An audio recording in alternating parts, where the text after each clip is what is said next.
So, what if the single biggest frustration with crypto, that constant fear of losing everything, could just go away?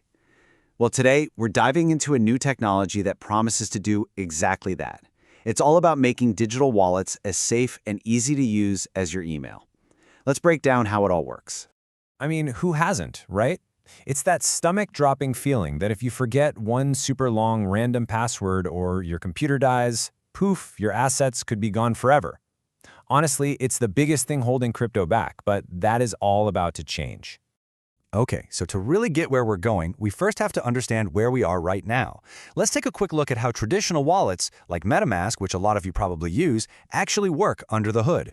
The easiest way to think about it is this. Your public address is kind of like your bank account number. It's totally safe to share it so people can send you stuff. But your private key, that's the secret key to the entire vault. It's what gives you, and only you, the power to actually sign transactions and move your funds. Now, as simple as that sounds, this whole public-private key system has some massive fundamental flaws. And these flaws create a really terrible user experience and, frankly, a huge amount of risk. And this is the heart of the problem. Your private key is a single point of failure. Unlike your online banking, there is no forgot password button. There's no customer service to call.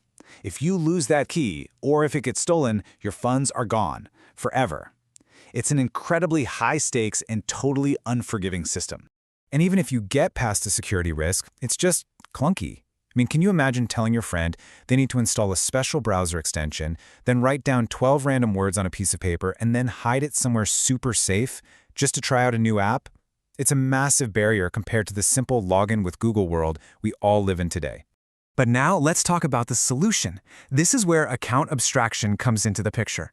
And look, this isn't just some small tweak. It's a complete reimagining of what a crypto wallet can even be. It's designed to solve all those problems we just talked about. And the best part? This isn't some far-off theory. Wallets using this are rolling out right now. So what is account abstraction, or AA as you'll hear it called?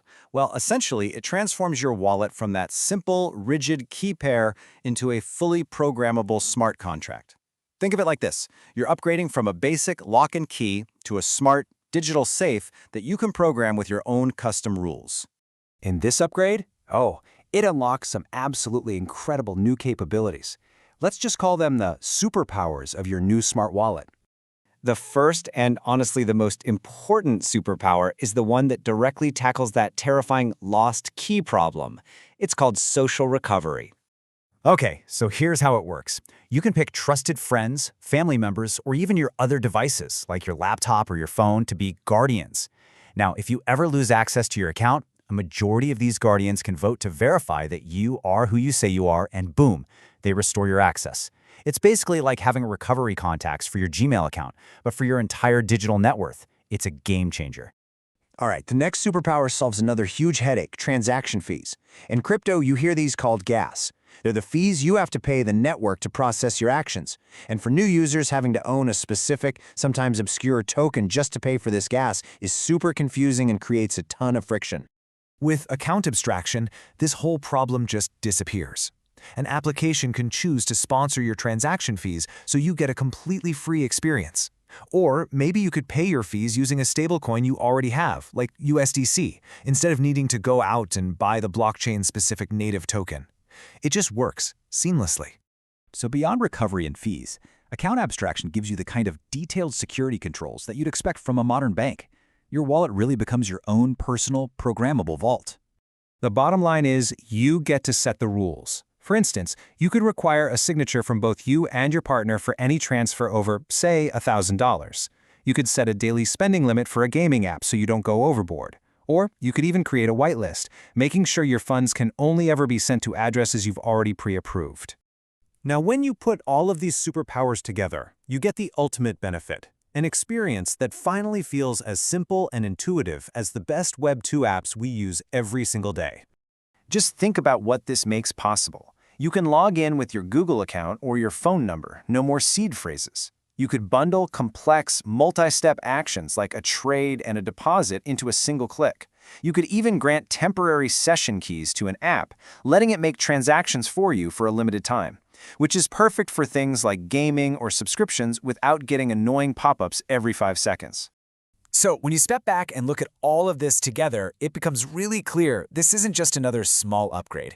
It's a fundamental shift, one that could finally tear down the biggest barriers to mainstream adoption.